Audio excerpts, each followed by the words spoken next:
Recording. Welcome back, ladies and gentlemen, to the Ball Oasis Show. Today is Thursday, October 19th. We're recording this at 7:26 p.m. So that means that we are 5 days away from opening night.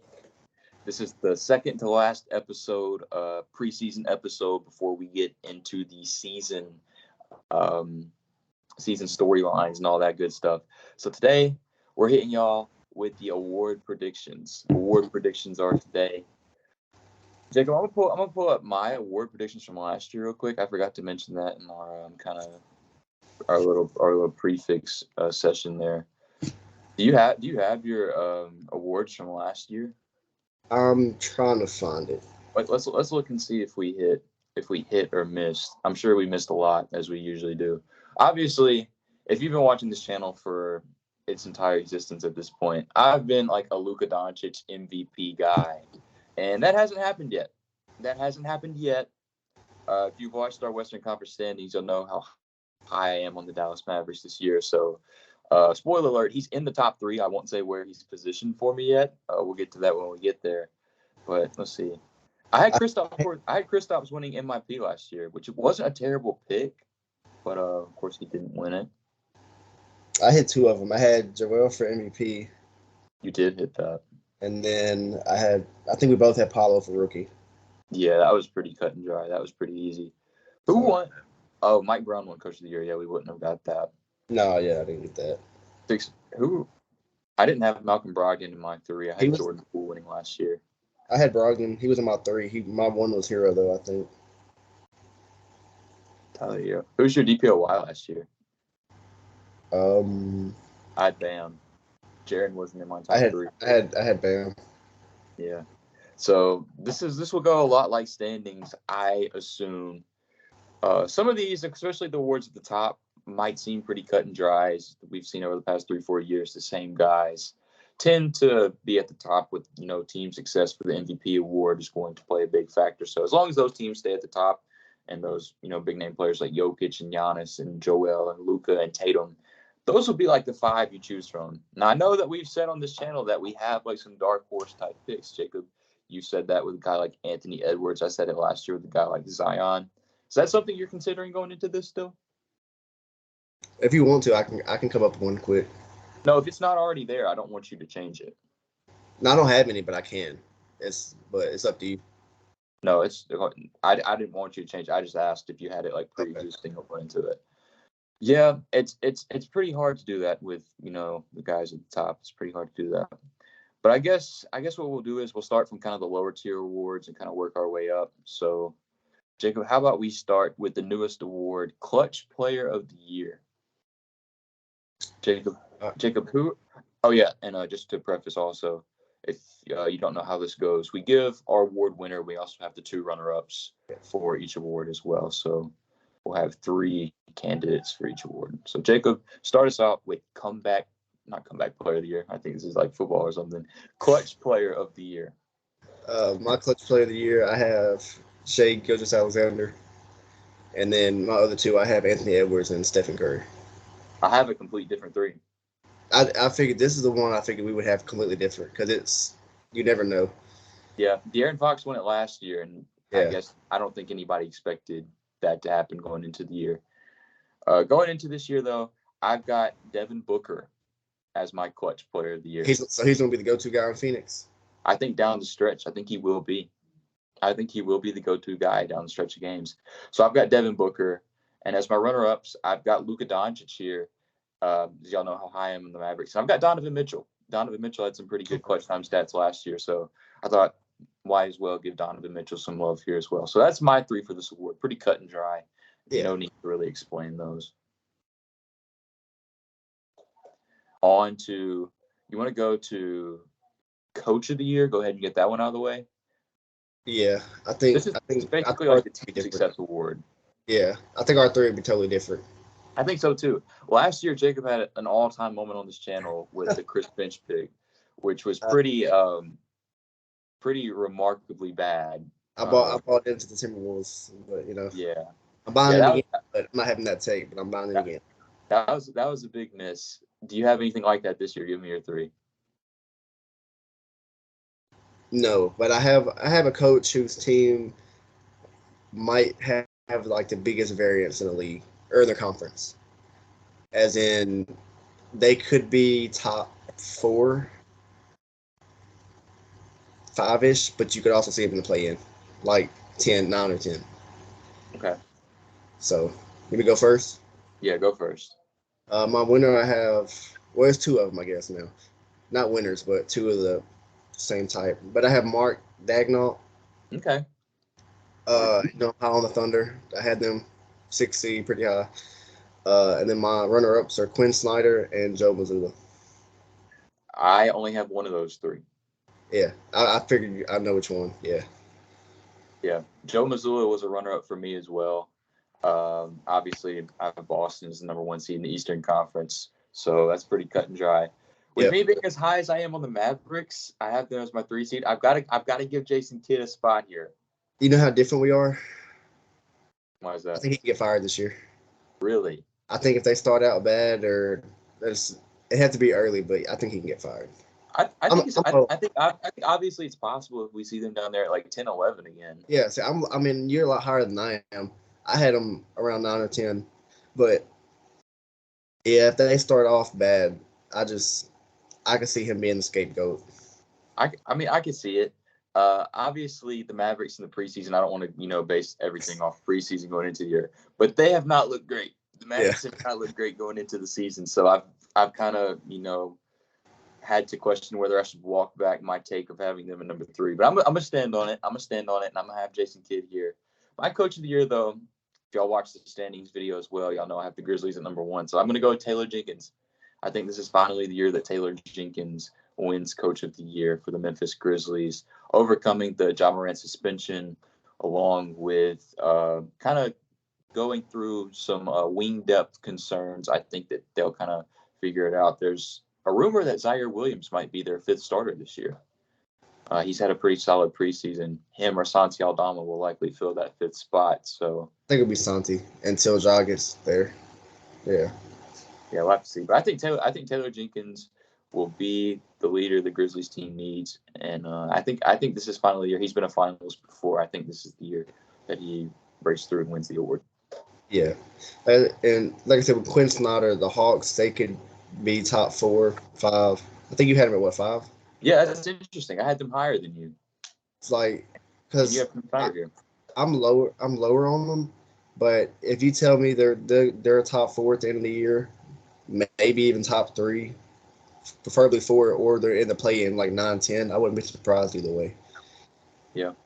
I guess a full season with Quinn Snyder, and I guess Trae Young buying into a new coach, or instead of, who was it? It was Nate McMillan. Yeah, instead of Nate McMillan, they had their differences. So that's a team that I have low, but if they finished high, I'd be convinced if you had them up higher like you did. Yeah, like I said in the Eastern Conference standings video, Quinn Snyder is a great regular season coach. He consistently has top 10 offenses and defenses. Obviously, in Utah, he had Rudy Gobert, but I think that he can replicate some of that same success as long as you have guys like Clint Capella and Onyeka Okongwu in the interior as well. So I don't think that's an afterthought. Yeah. I think Quinn Snyder's a cool pick. I like your picks. I like your picks this time around. Yeah, this time around I like your picks. Let's go to 6-man. Let's go ahead and knock 6-man out. 6-man was probably the weirdest one to do because you have the guys at the top who have been in consideration before. I threw in a sleeper pick. I threw in a sleeper pick with mine. Go ahead, give me your 6-man of the year first though, Jacob. I want to see where you went with it. My winner, I have Manuel Quickley, who had a really good case last year. I guess you could say he should have won it. It was really close. Then my runner-ups, I have Norman Powell, who's in it every year. Yeah. And then I have Malik Monk, who had a really good year last year, going to Sacramento. So it was, like you said, it was weird because you got Boston, who has 2 players that can come off the bench, and right. You don't know which one, even if either of them, which one it'd be. So I just kind of quickly, I think, would be the best bet. Yeah, I was the same way. We discussed this before with the Derek White, Drew Holiday. They're both listed as potential candidates to win this award because they don't know like what the rotation will look like in Boston. Obviously, those two guys could start together, and Al Horford could come off the Yeah, bench. I think Al will come off more than them two, but I don't know. Right. I think it will be like a matchup based thing. I don't think they'll have a set starting lineup going into every game, especially not throughout the first half of the season. And obviously, they'll Right. probably have a little knick-knack injuries too. So they'll be forced to play different lineups. But yeah, I refrained from using a Boston Celtic as well. I had Norman Powell as a runner up as well. You know, like you said, he's always a staple for this award. As long as he's on the Clippers, he'll give you consistent 15, 16, 17 points, solid Right. shoot. My sleeper pick, though, this is a guy that's on a team that had a player come in this offseason that I think will elevate this player's game. And that's Jonathan Kuminga. I think Jonathan Kuminga enters the sixth man of the year conversation. I think that his numbers are boosted by the arrival of Chris Paul. I think Chris Paul will open up a lot for Jonathan Kuminga. I think that he'll be able to play in the open floor more like he wants to. Obviously, Chris Paul's an older point guard, but he still likes to push the pace at his old age. Jonathan Kuminga's set. I think he's set for a breakout year, and I think it's kind of a last chance type thing. Jonathan Kuminga too, for him to have a breakout year in Golden State at least. He could go somewhere else and potentially have it, but I think as long as he's in Golden State, this is the best chance he has, and they'll need him to. They'll need him to play a big role if they want to get back into real championship contention. So, I've got Jonathan Kuminga in my second spot. You like that pick? Yeah, I do. Did you have Chris Paul coming off the bench when we did our standings? I had him in the projected starting lineup. Okay. I did have the projected starting lineup. Okay, because I know that him and Steph are gonna split. One of them's gonna be in the court at all times. So yeah, I think Kuminga is a really, really good sleeper for six man. Yeah, I think Kuminga will share the floor a lot with Chris Paul. But my winner is Malik Monk. I've got Malik Monk as my winner of the sixth man of the year. Obviously had a great year in Sacramento last season. Closed out the season very strong. Had a great playoff series against Golden State. Was very, very efficient from three. And I think he carries some of that success over into this season. A caveat, though, with sixth man of the year, I mentioned this to Jacob before. It's been five or 6 years up to this point since the winner of the sixth man of the year award has been outside of the top four team in their conference, playing for a top four team in their conference. I have the Sacramento Kings going into the season as the 7th seed in the Western Conference. So Malik Monk would be an anomaly to that, but I think that he'll be so good. I think that he'll average around 18, 19 points. I think he'll be very efficient. I think that he'll give good effort on the defensive end. I know he's not known for his defensive prowess, but I think Malik Monk will be a huge contributor like he was last year, and maybe even then some this year, to a Sacramento Kings team who's looking to replicate that same success. So I've got Malik Monk as my winner of the sixth man of the year. Yeah, I definitely could see him. When I did the sixth man, I kind of forgot about Malik Monk. I just went blank. I kind of thought you might, with Sacramento being your 1 seed. Yeah, I don't know what it was. I just completely forgot about him. Yeah, I like Malik Monk here for that award. Let's go up to MIP, Most Improved Player. A lot of discrepancy with this one, I imagine. We've discussed this one maybe more than almost any award, honestly. Probably. With potential candidates as potential young player candidates. So I'm really interested to see what direction you go with this one, Jacob.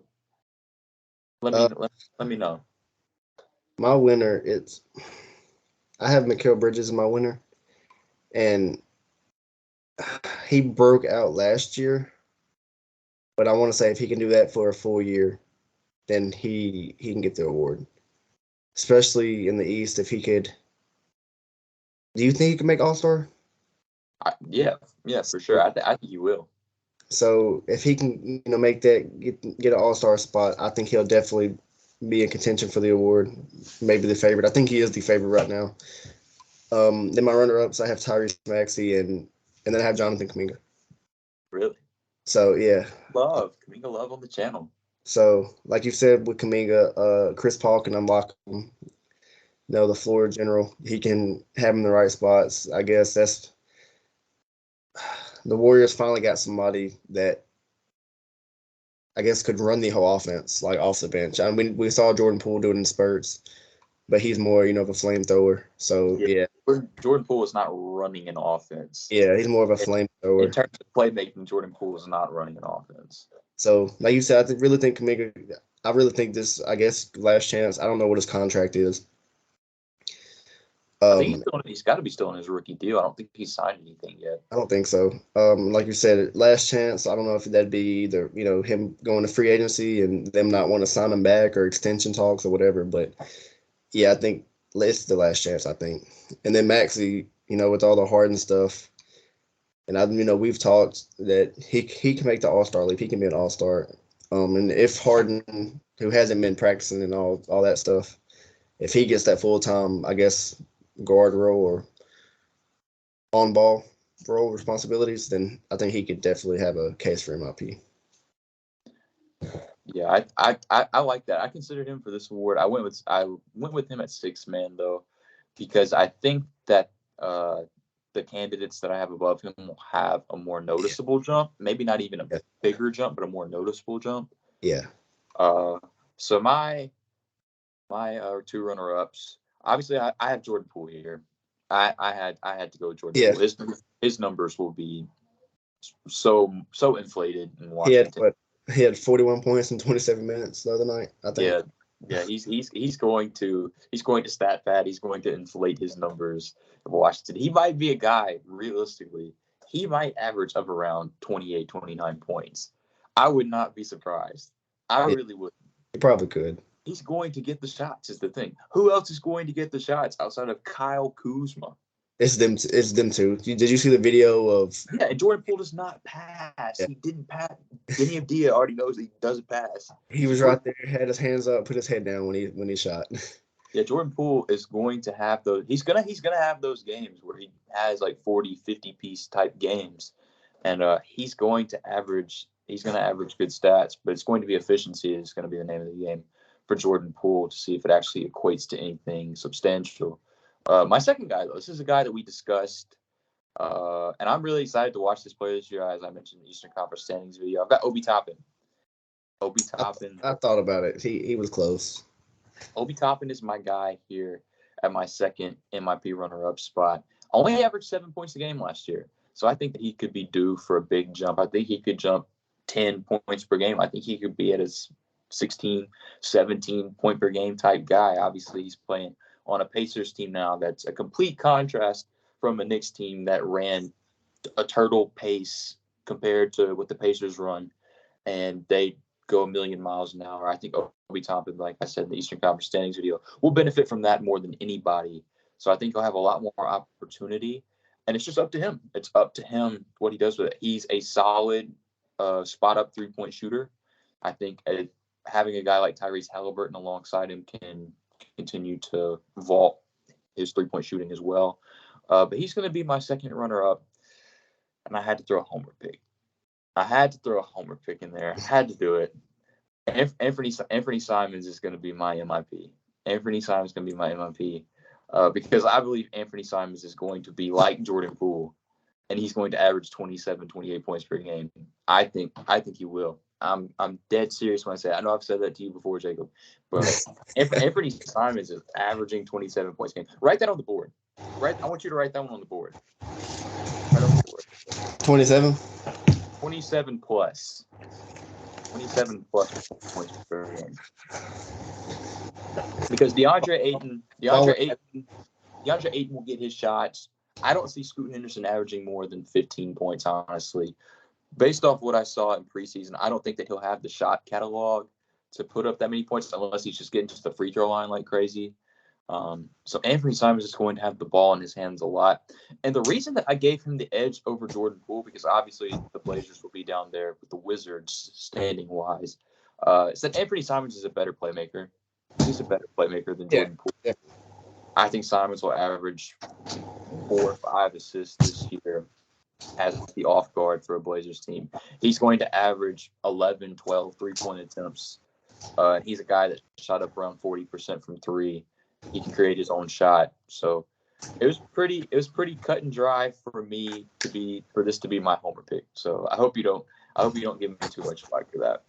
No. So, yeah, I can see it. I think I told you I put Maxey getting 25 points per game. Especially now. Could be more, but. Yeah, without Harden, I could see it. So, yeah, I can definitely see Ant getting it. I feel like he has been disrespected a little bit lately with other players in his position. So, yeah, the ESPN list having him 19 spots below Austin Reeves. Just the fact that Austin Reeves was 66 on that list. I think obviously Austin Reeves had a great playoffs, but yeah. this is a complete sidebar. We don't need to forget Austin Reeves averaged 13 points a game last year. He averaged 13 points. It's the Lakers. The Lakers hype playing for the Lakers. Yeah. Next thing we know, if we're going just based off what we saw at the end of the season, Rui Hachimura should be top 40. Yeah. So, moving on from MIP, though, let's go to Rookie of the Year. Let's go to Rookie of the Year because I figured that we'll have the same guys, maybe in a different order, but I think we'll have the same, probably 3 here. Yeah. Who you got? My winner, I have Victor Wembanyama. I was really tempted to put somebody else there just for record-wise or game-wise, but I know we went to a football game the other day and last week. Every other post was a Vic highlight, and it was like, yeah, he shouldn't be able to do that. Jacob refreshed his phone, I kid you, no less than like 6 times, and every single time he refreshed it, it was a different highlight. And I was like, it. I get it, but at the same time, it was like it'd be something simple. And I know he's 7'4", 7'5". He shouldn't be able to do that, but anyway, my runner-ups, I have Chet and Scoot. So I think all 3 have a good case. I don't know how I feel about like it was last year where Jalen Williams kind of snuck in for the second spot. Maybe one of the top. I know I didn't say I have a dark horse, but there's one dark horse. I don't even know if that's a dark horse, though, because they were both top 5 picks. Who? Both of the Thompson twins. No. I was thinking them, but Cam Whitmore. He could be a dark horse who should have been a top pick. How about that? I don't even know if he's a dark horse. I mean, I know he was picked at 20, but we all know he should have went higher than 20. Yeah, so I don't know if that hurt him or not, but he's been really good. But yeah, I think it'd be between Chet and Vic more specifically, and then Scoot. I think Scoot will have a chance, but I think just the impact Chet will have and Vic will have on the defensive end is where I'm kind of standing with them two. Yeah. You said you were tempted to go with Chet. I did go with Chet. Now you called me crazy when we talked about it. Not crazy, but the obvious pick was Vic. But I've been on Chet all summer, and then I was like, those Vic highlights. I was like, the media's gonna be crazy about him. So why not? But I think one of those two. Yeah, the only thing that holds me back from Victor is how many games will he play. That's literally it. And I know, like you said, there's not really a threshold or anything. I don't think it is. I think that I don't think there has to be. I think if we see more of Chet Holmgren playing at a semi-similar level to Victor, yeah, I think he'll win the award. And I think Chet will average 18 points and probably 10 rebounds in his rookie season. He'll be able to stretch the floor. Yeah. As long as he's healthy too. We need to take that into account too. The same thing kind of exists with Chet Holmgren as well, especially with him already being out for a full season. But I went with Chet. He'll be on the floor more consistently, and like you said, the Thunder will be a better team than the Spurs. Yeah. Also, like I said, I know at the Thunder high. I think we both had San Antonio dead last. But the defensive impact is going to be really big for Oklahoma. We're both teams, but considering Oklahoma is more competitive, or I guess closer to win now, I think it'll show a lot more.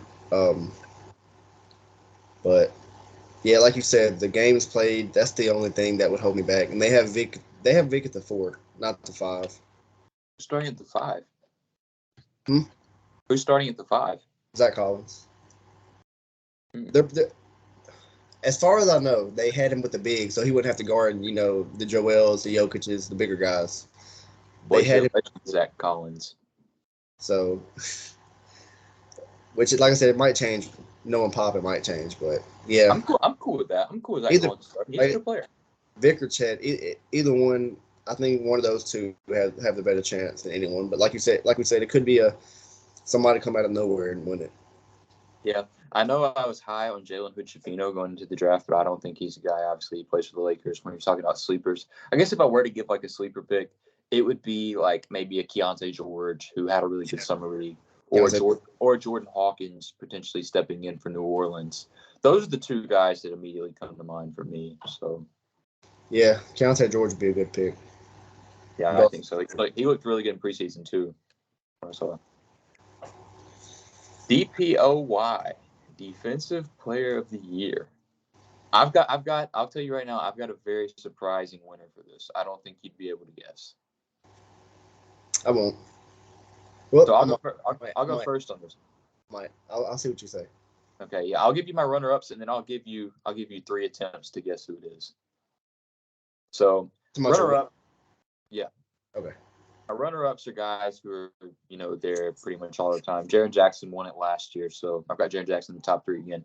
For obvious reasons, he's a big factor of why the Grizzlies are a top 3 defensive team. We know the box. We know his switchability. We know how good he is as long as he stays out of foul trouble. Self-explanatory. Same thing with Bam Adebayo. We've said it so many times on this channel. 1 through 5 switchability, super disciplined defender, great foot speed, great lateral quickness. Obviously, he stays out of foul trouble as well, like I said. So, pretty cut and dry. You have 3 chances. 3 chances. What'd you say? Is he a rookie? He is not a rookie. Okay. I'll give you a hint after each guess that you get it wrong. Is he normally in the DPOY talk? Like with the top 3, 4, 5? No, I don't think so. But I will say he has been a finalist before. But as of like the past 3-4 years of top guys, no, I don't think he has. Alex Caruso? No. What? No. I had to throw one out there. Not a chance. That's a crazy guess. That came out of left field. Wow. If I was gonna have a guard, I don't think Alex Caruso would have been even top 10 in my considerations. Yeah, I just threw a name out there. I thought about putting Derek White. Low key. I thought about putting Derek White. Yeah, it ain't bad. I thought about putting Jaden McDaniels too. I should have guessed Jaden. I know you're high on Jaden. Yeah. Second hint for this guy though. In college, he had more blocks than all but 5 other college teams by himself in a season.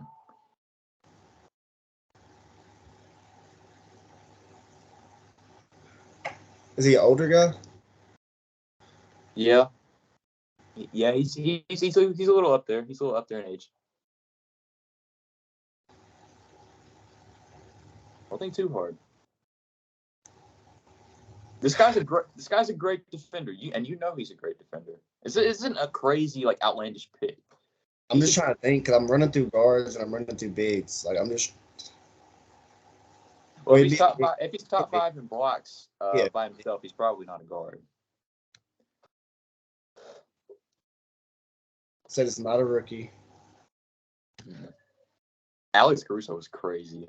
I just threw one out. Is it Anthony? I'll say Anthony Davis. That's your guess? Yeah. It is. Okay. If he plays as many games. Right. Obviously. Oh. Obviously, he has to meet the threshold. But I think this is the year. If he does, I think Anthony Davis will be the defensive player of the year. I think he will. I think the Lakers will be a top 5 defense this year. I think they'll be a top 5 defense, especially if Anthony Davis meets the games threshold. Oh yeah, they'll be a top 5 defense. Obviously, we know that's the only thing really holding him back. We have these other great defenders in the league too, but I think if we acknowledge that Anthony Davis is doing something so anomalistic to him, I think that narrative alone will push him forward for it too. So I thought about that as well. If Anthony Davis is really on the floor for that long, if it's over 65, he'll get it. Yeah. So yeah, because he's a great defender when he's on the floor. He would be top 3 in consideration if he was on the floor. So I'm gonna bank on it. I'm gonna bank on it going into this year. Anthony Davis is my winner. I'm not mad at that. I could definitely see it. With mine, my runner-ups, I have the same runner-ups. I have Bam and Jaren Jackson. Like you said, Jaren Jackson's going to get the blocks. We know his switchability. Same with Bam. Bam, do you do you think Bam will have more of an offensive role this year than previous years? He might have to. Okay. So, I mean, I still think his defense will be there, but I don't know if his numbers defensive wise will be there. They should be. But like I said, he's probably the one of, if not the best defenders. I think I said it in the standings, guard 1 through 5. But my winner, I have Evan Mobley. Okay. So I figured you'd have him in there, but when you said those two and then the dark horse, I was like, yeah, he was just out. He kind of anchored the top defense last year, and I think he finished second last year, second or third. And I'm a believer of the Jared Allen might get traded, so he might have more of a defensive role this year. But I think his number wise, I think he'll do that, and especially if they're a top defense again and top of the conference, towards the top of the conference, I think he'll have another good case for it this year. Yeah, I think you're spot on. Unless I'll say, I thought Brook Lopez almost made it, but I don't know if he can kind of repeat what he did last year. Yeah, he'll also have help with Giannis too. Yeah.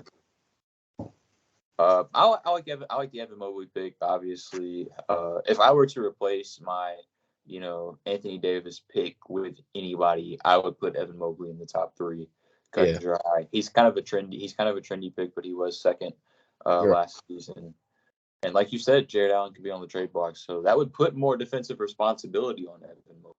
So we'd have to see how he kind of adapts to that. But I watched a lot of it last year. If Evan Mobley's out there with George Niang, he's going to have a lot of defensive responsibility. I watched that last year, so we'll see what he's about, I guess. Yeah, we'll see what he's really about. MVP, most valuable player. Last season, Jacob hit it spot on with Joel. Jacob, has anything changed this year? I don't think I had Jokic in my top 3 last year. Really? I don't think I did. Voter fatigue, I think. Right. Which you were right about. Yeah, but my runner-ups, I have Embiid again. Or I have Embiid as a runner-up this year.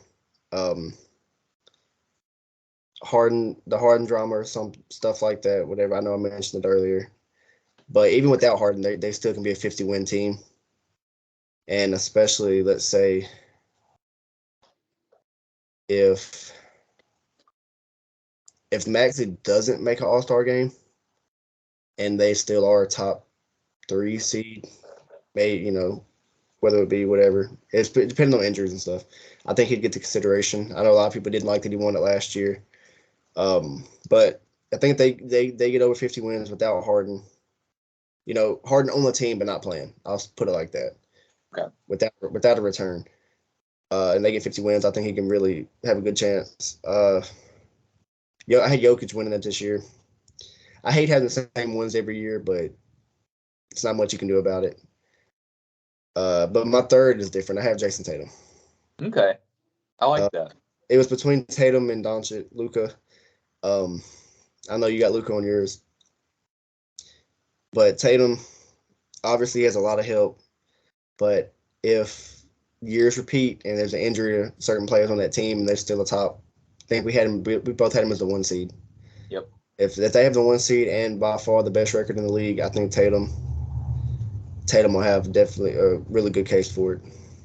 Because I think he had a case last year. Top. He did. He averaged 39-5 on the 1 seed. Yeah, I think he was top 4 or 5 last year. But I think this is the year that he can win it, especially if they're 1 seed and they do deal with some injuries with their aging guys. Yeah, and I love it. The Jokic, I mean, we ain't got to explain a whole lot, but he's literally one of the best players of all time. So I guess he has the help of All-Star Jamal Murray or All-Star this year. All-Star MPJ? All-Star Aaron Gordon? I don't know. But you know how I feel about Jamal Murray. I've expressed a lot. But, yeah, it was my 3. Yeah. Yeah, I already expressed I have Luka as a runner-up. He's not my winner this year, so that's a change, I guess. Luka will obviously have the numbers. I think he'll lead the NBA in scoring, and I think he'll average 33, 34 points. You don't agree? No, he will. I thought about Luka, but then I have him so low that I couldn't do it. Yeah, understandable. I think he'll average 34 points and like 9 rebounds and 9 assists again. So just based off that alone, and I have Dallas at 3. Like I said, I'm sticking to my guns for now. So Luka's. We'll see about.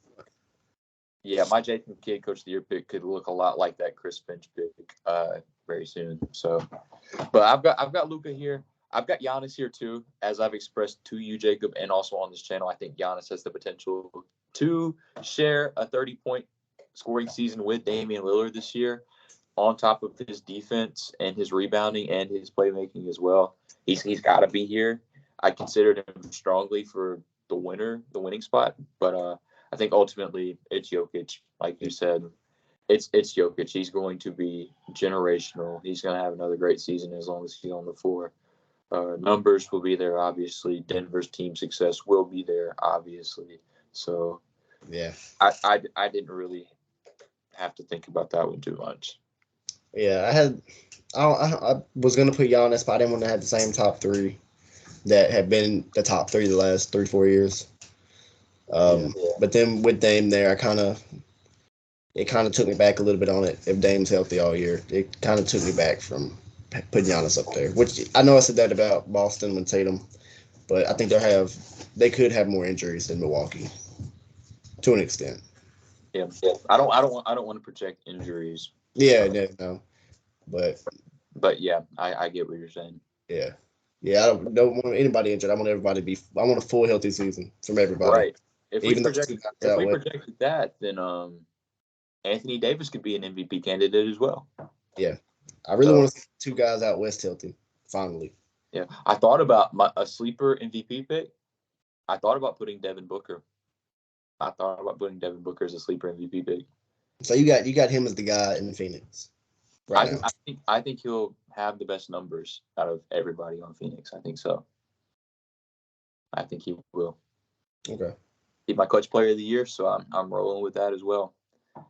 It's interesting to see that if you take one in Phoenix, we'll see it. If you take one player out, they have 2 other players that can take that shot easily. Yeah. Or like defensively playing for one, you got to plan for 3 of them. Without question, it's going to be rough. I kind of feel bad now for having them like as my 5th seed going into the season, because I think they'll be higher than the 5th seed. I think they will. Yeah, I had them high, but we'll see. Let's run through these all NBA teams real quick. It was hard. The all NBA teams are positionless this year, so they'll look a little different than normal. Jacob, let's start at the 3rd team and work our way up. Well, we know who the top guys are, so let's just go 1st team and go down. Do you think we have the same 1st team? We might, because I do have Joel in my 1st team. We might have the same 1st. This was hard because I tried to take the games played into consideration, and then we talked before we started. This a lot of guards can make these teams. Yeah. But you want me to get my list first? Yeah, give me your 1st team. I think we'll probably have the same. In no order. I have Steph, I have Giannis, I have Luka, Embiid, and Jokic. Okay, it's interesting. I don't have Steph. Steph is the only one I don't have. And 1st team, you had Jason Tatum as an MVP candidate, though. Yeah, I did that because the record, they could be the 1 seed, which there's a few teams in the 1st team that could. It was between Tatum and Luka for that one. But I think Luka got it last year as a play-in team, or missing the playoffs. Yeah. So I think it's Luka. Mine is the same. I just switched Jason Tatum with Steph. So I've got Embiid, Giannis, Luka, and Jokic as well. 2nd team. This is my 2nd team. I'll give you my 2nd team first. I've got Steph. I've got Dame here because I think he'll average 30 points and play on the Bucks, so they'll be good. I've got Shea. I think Shea is going to be 2nd team. with me being so high on Anthony Davis, I've got Anthony Davis right here on the second team, and I've got Devin Booker. Devin Booker is my final second team pick. I'm gonna regret not having this guy on one of my lists, but this is where I have Tatum, I have KD, I have Devin Booker, I have Shea, and then I have Dame. Okay. So And you have everybody that I had. Of course, we flip flop Tatum and Curry, but you Yeah. have KD instead of AD. Okay. AD didn't make my list. Not at all. It was like I said, he'll be All NBA if he meets the requirement. It's just, I guess he's got to see it to believe it. Okay. I respect it. Third team. Yeah, but now if it was guaranteed, yeah, he'd be second team. Oh yeah, for sure. For sure. So yeah, give me your third team. This was hard. I think this is where ours will be a lot different. Maybe this is why I have Donovan Mitchell. Wait, go one at a time, and I'll tell you if I've got him. I got Donovan Mitchell. I have Donovan Mitchell here too. I don't know if this guy will play the game too. I have Jimmy. I don't have Jimmy. Yeah. Jaylen Brown. I don't have Jaylen Brown. Anthony Edwards. I don't have Anthony Edwards. I don't know if you have this guy, but I guess this is like a dark horse type of pick. Okay. Tyrese Halliburton. I don't have Tyrese Halliburton. I feel kind of bad for not having Anthony Edwards. But I don't pop on the ant train before it's too late. I guess I'm off the ant train, apparently. But my third team, you had KD in your second team. This is where I have him on my third team. But on my third team, I have Donovan Mitchell like you do. I have Paul George. Paul George is on my third team. He was close. It was here. I had him or Halliburton. Yeah, I had Jaren Jackson Jr. on my third team. Really? Yeah. Is it because of numbers without the first 25 games? That, and I think he'll be runner-up defensive player of the year again. So, okay. And my final spot, this may be a little controversial because this guy did not have a good season last year. So I've got Trae Young. I've got Trae Young as my final spot because I think the Hawks will be the fifth seed. And I think Trae Young will be a big reason why. Yeah, I thought about it. I don't know. Like I said, the Halliburton one was. I think he'll be really good this year. It was him, George, or Young. Besides, out of guys that could play the games, and I know George, but I like that.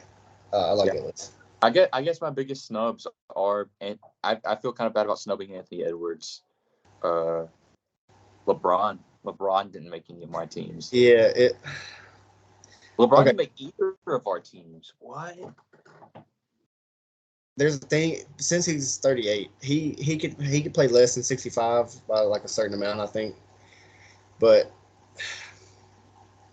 I don't know how he's going to play. If he plays enough games, so he'll be on one of these lists. Oh yeah, for sure. I didn't think we both not have him though, so I felt okay with not putting him here. That for sure he's going to be on one of these lists, and we're both completely wrong. I hope so. Kawhi is obviously not here, for similar reasons. Who else? Julius Randle. Julius Randle's not here. You said no. I'm good on that. It's the down year. It flips every year.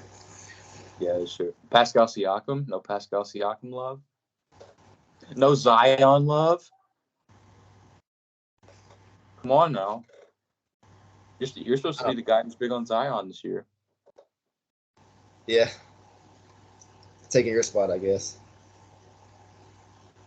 Larry Markkinen. I don't know about the Jazz. That's the only thing. I'm just going through names that might feel like snubs. Obviously, I didn't have Jaylen Brown. I felt kind of bad for leaving Jaylen Brown off too. He was second last year. A lot of people having Jalen Brunson on their list. I don't think so. Which that's a lot of people having the Knicks as that 3 or 4 seed. Yeah, I put Tyrese Halliburton over Jalen Brunson, honestly. Outside of that, though, I'm cool with it. I'm cool with our lists. I like that there's some variety, some variation, and all the good stuff that comes between. De'Aaron Fox. He was a snub. De'Aaron Fox, it's true. I thought about putting him on there because, I mean, he was third team last year. Like I didn't want to have too many guards, but there could be a lot of guards on there. That was the thing. You didn't have a single Kings player on there, and they're your projected first seed. I know. I thought about switching Jaren Jackson with Sabonis at the last minute, but I didn't do it. The Halliburton one on the third team, or even the Jimmy one for the requirements. I had a lot of players I considered, but it was like I just kind of went with those guys, the top guys. Yeah, I'm great having not Fox on there. I can't push the Kings as a 1 seed as much. Yeah, what's up with that? And I had Malik Monk as the 6th man of the year, and you didn't. Who's the real King supporter here? You are not lighting the beam. You are lighting fake beam. I don't know. The way I was pushing Minnesota last year and how they finished, maybe I won't say nothing about Sacramento until playoffs time. Yeah, maybe it would be best, honestly. Outside of that, though, I think that's everything. Obviously, we intend to be back here in a couple days before the start of the season with the hot take episode, the annual hot take episode going into the season. Should be a lot of fun. If y'all are watching this and y'all want to, leave hot takes down in the comments if you got to this point of the video. If you want your hot take to be featured in the next episode, we'll be sure to review it and potentially put it in the episode. So we're open to it always. So yeah, we'll be on the lookout for those. Excited for that episode. Outside of that, though, Jacob, you got anything else? That's it. Like you said, 5 days. 5 more days, man, and it all starts. Is it Tuesday? What's that? Is it Tuesday? Tuesday. Tuesday's Lakers, Nuggets, Warriors, Suns. And then the big slate on Wednesday. Yeah, Wednesday. And then it's another small one on Thursday. Yep. Then it's game time for real. All right. We'll sign out though for now, y'all. We'll probably see y'all on Monday or Tuesday of next week. So we'll look forward to it, and we'll see y'all then. Peace out.